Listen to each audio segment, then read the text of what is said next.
Tuguhaye ikaze wowe ukurikirana ibiganiro bya Nutriment Plus muri kumwe nanjye mfite Yesu Leah.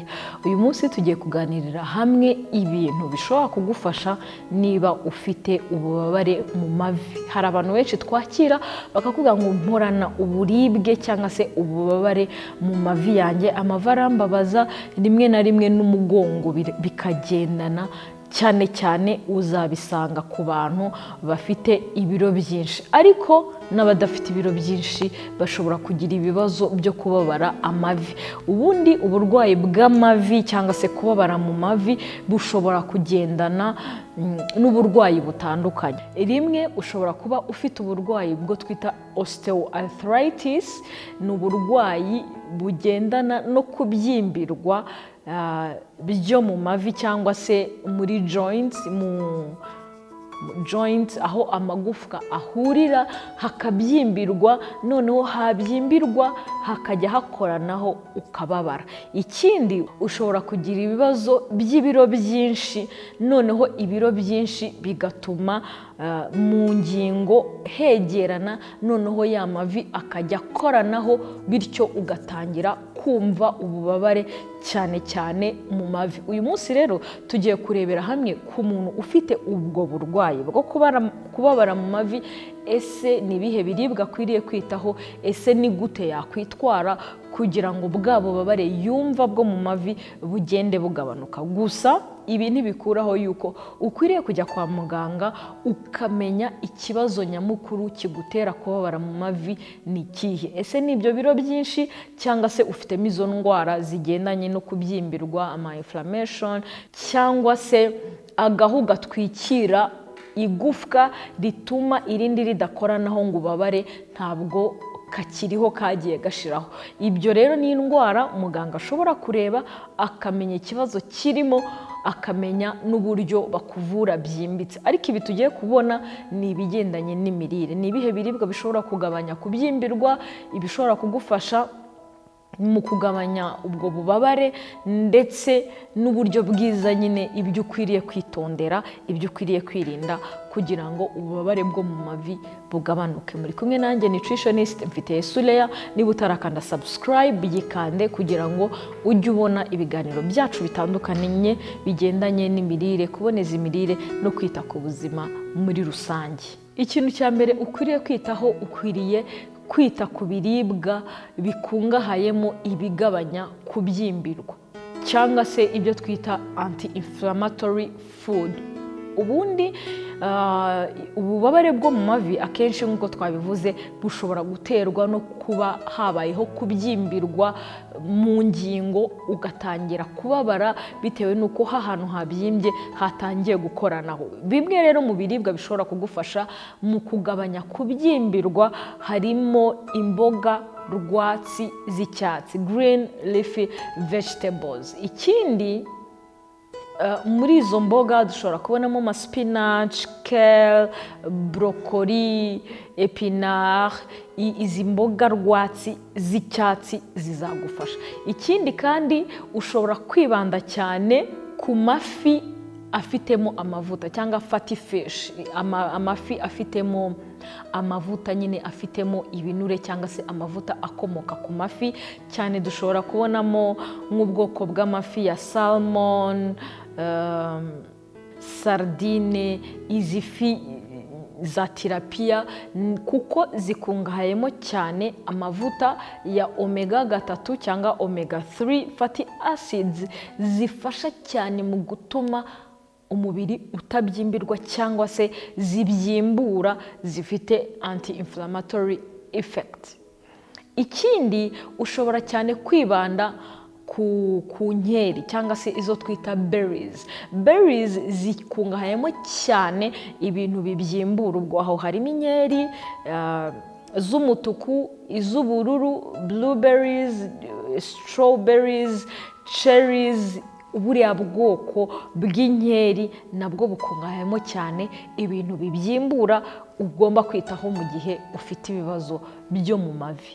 Kabiri, intungamubiri ukwiriye kwitaho cyane ni vitamine D ndetse na calcium. Vitamine D na calcium ni zimwe mu ntungamubiri zifasha cyane mu gutuma amagufwa yawe aba ameze neza, akomeye kandi atangirika. Vitamine D tuyikura cyane mu kuba twabaye expose ku zuba, mu kuba twose izuba cyangwa se izuba ryahuye n'uruhu rwacu, bityo uruhu rwacu rubasha gukora vitamine D. Ariko kandi vitamine D ishobora no kuboneka mu bikomoka mu nyanja, seafood, ndetse n'amagi amwe n'amwe ashobora kubonekamo vitamine D.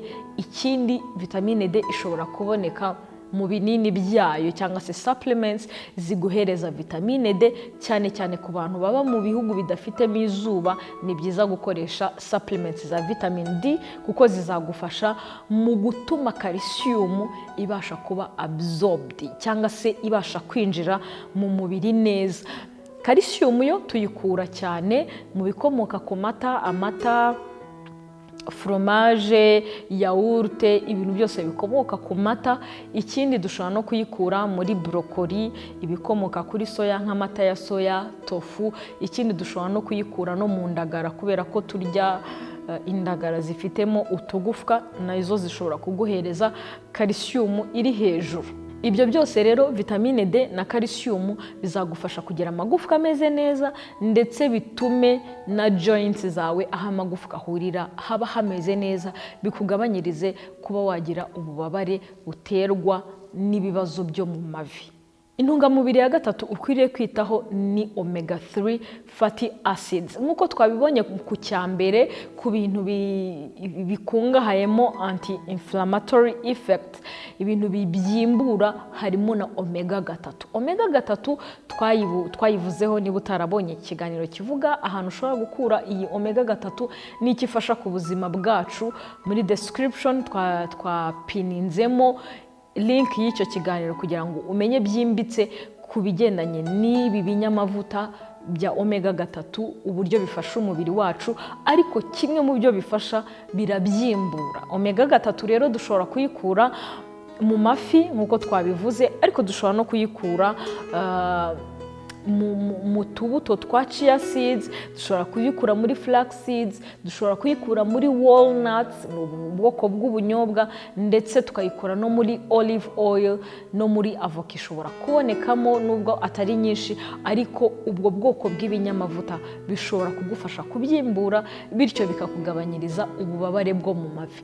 Ariko kandi mu gihe ibyo ngibyo utabasha kubibona mu buryo bwimbitse, ushobora gukoresha omega 3 supplements cyangwa se n'ubwoko bw'ibinini bishobora kuguhereza ayo mavuta y'ubwoko bwa omega 3 fatty acids. Ikintu cya kane ugomba kwitaho ni ibiribwa bikungahayemo antioxidant. Antioxidant nk'uko duhora tubivuga, ni ubwoko cyangwa se bw'intungamubiri zikuramo imyanda mu mubiri, kandi utwo twanda tuba mu mubiri, utwo twita free radicals, zishobora mu gutuma hongeraho kubaho inflammation, mu kubyimbirwa, ndetse no mu gukora nabi k'umubiri. Antioxidants rero dushobora kuzikura hehe? Dushobora kuzikura mu mboga n'imbuto z'amabara atandukanye. Dushobora kuzikura mu maronji, mu nkeri, tukazikura muri za karoti, mu mapapayi. Kuriya kuntu couleurs zigenda zitandukana, amabara agenda atandukana, nako dukuramo intungamubiri zitandukanye. Ibande rero ku mboga, imbuto, ariko kandi wibande no kuvaria amacouleur, kuvaria, guhinduranya amabara y'imboga n'imbuto ufata, bizatuma ubona izi antioxidants nyinshi. Ikintu cya gatanu ugomba kwitaho cyane, ukwiriye gutangira gukoresha turmeric ndetse na tangawize mu biribwa byawe bya buri munsi, kubera ko ubushakashatsi buhuza turmeric na tangawize kuko bifasha cyane mu kubyimbura.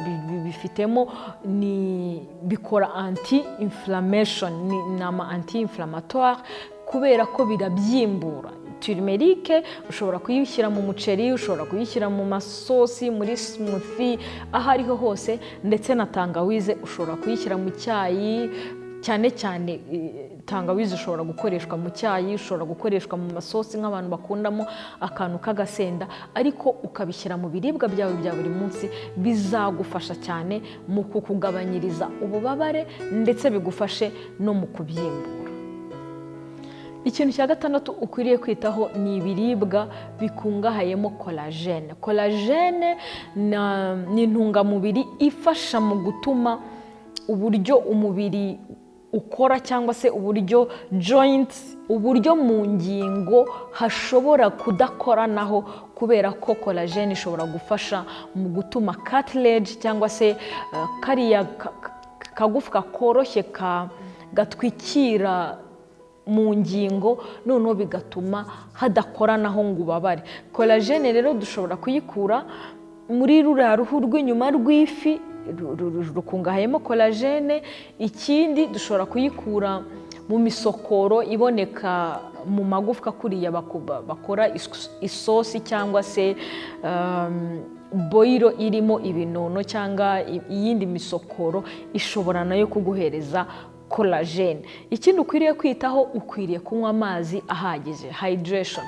Uko umubiri uba ufite amazi ahagije, ni nako amatembabuzi aboneka muri joints bituma hatabaho gukubanaho kw'amagufwa cyangwa se mu gutuma habaho friction, ikaba yoroshye kuko amavuta arimo hagati atuma amagufwa adakoranaho. Ni byiza ko unywa amazi ahagije.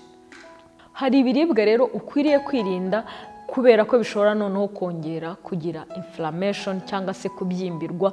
Ikintu cya mbere ukwiriye kwirinda ni ibiribwa biri processed, byaciye mu nganda, byongewemo amavuta menshi, byongeyemo umunyu mwinshi, amasukari menshi, kuko ibyo ni bimwe mu byongera free radicals, ya myanda twabonye iboneka mu mubiri, bityo bigatuma inflammation irushaho kwiyongera, kubyimbirwa bikiyongera, bityo ukababara.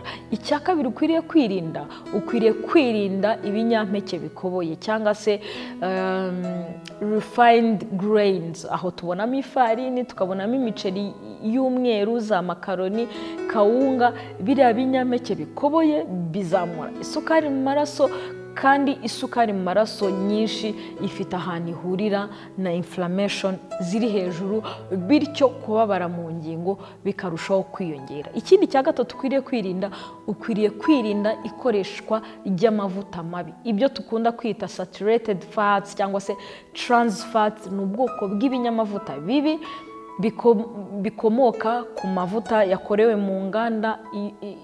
Akenshi ushobora kuyabona ari amavuta akomeye ku bushyuhe busanzwe, kuri room temperature, ugasanga ni amavuta akomeye.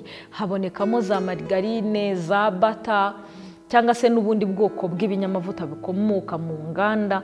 Kenshi ziba zirimo ibinyamavuta bibi bishobora gutuma habaho inflammation. Ahubwo bisimbuze ubwoko bwiza bw'amavuta twabonye, ama olive oil, amavuta akomoka muri avoka, ndetse n'ubundi bwoko bw'amavuta meza akomoka ku bimera.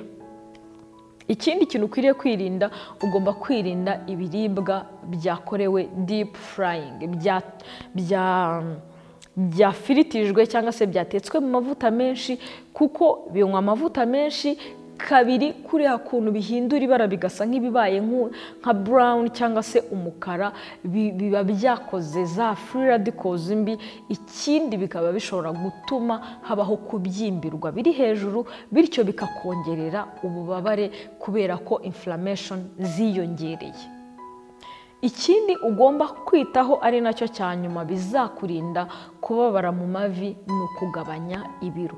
Uko ibiro byiyongera, amavi yagombaga gusuporta ibiro 60, ugasanga ufite ibiro 90, bya biro 30 biri extra bizashyiraho presiyo ku magufwa yawe, arusheho kwegerana, noneho uko ugenda arusheho gukomanaho cyangwa se arusheho gukora friction hagati yabyo, bityo bitume bya biro byawe na bwa bubabare bwawe burushaho kwiyongera. Ni byiza rero yuko ugabanya ibiro, kubera ko kugabanya ibiro bizatuma ya magufwa adafatana, bityo bitume na bwa bubabare bugabanuka, ndetse n'uburyo amaraso atembera neza mu mubiri byiyongere, bityo bikurinde ububabare bwawe bwo mu mavi buri hejuru. Igihe ushaka kugabanya ibiro cyangwa se ushaka kuboneza imirire yawe, ushobora kudusanga Kimironko hafi ya Simba Supermarket, tukagufasha kuboneza imirire yawe ukagabanya ibiro, kuko ibiro bya mbere ukuraho 3-4 ubwabyo bituma uhita utangira kumva impinduka mu bubabare wumvaga mu mavi, kubera ko pression wumvaga iri mu mavi ihita igabanuka, bityo bigatuma bwa bubabare bwawe bugabanuka. Ushobora kudusanga rero tukagufasha kuboneza imirire yawe no mu gutuma ugira ubuzima bwiza muri rusange. Ibyo nibyo twari twabaritiyemo uyu munsi mu buryo ugomba kwitwara mu gihe ufite ububabare bwo mu mavi.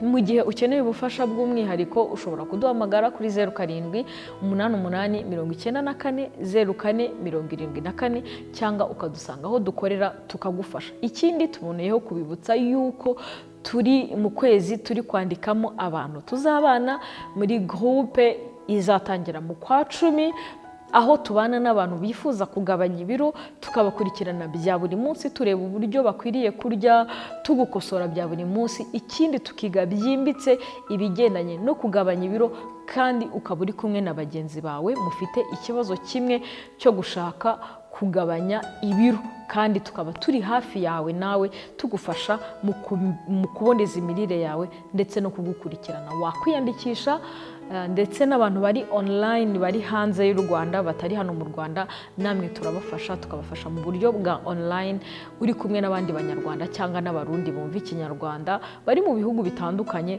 tukareba uburyo ushobora kurya mu gihugu uherereyemo ukarya neza kandi ukagabanya ibiro, ikindi ukaba ufite motivation y'abandi bagenzi bawe. Wakwiyandikisha nawe kuri 0788840474 kugira ngo tugufashe ubundi ugire ubuzima bwiza. Mwari kumwe nanjye nutritionist mfite Suleya, naho ubutaha.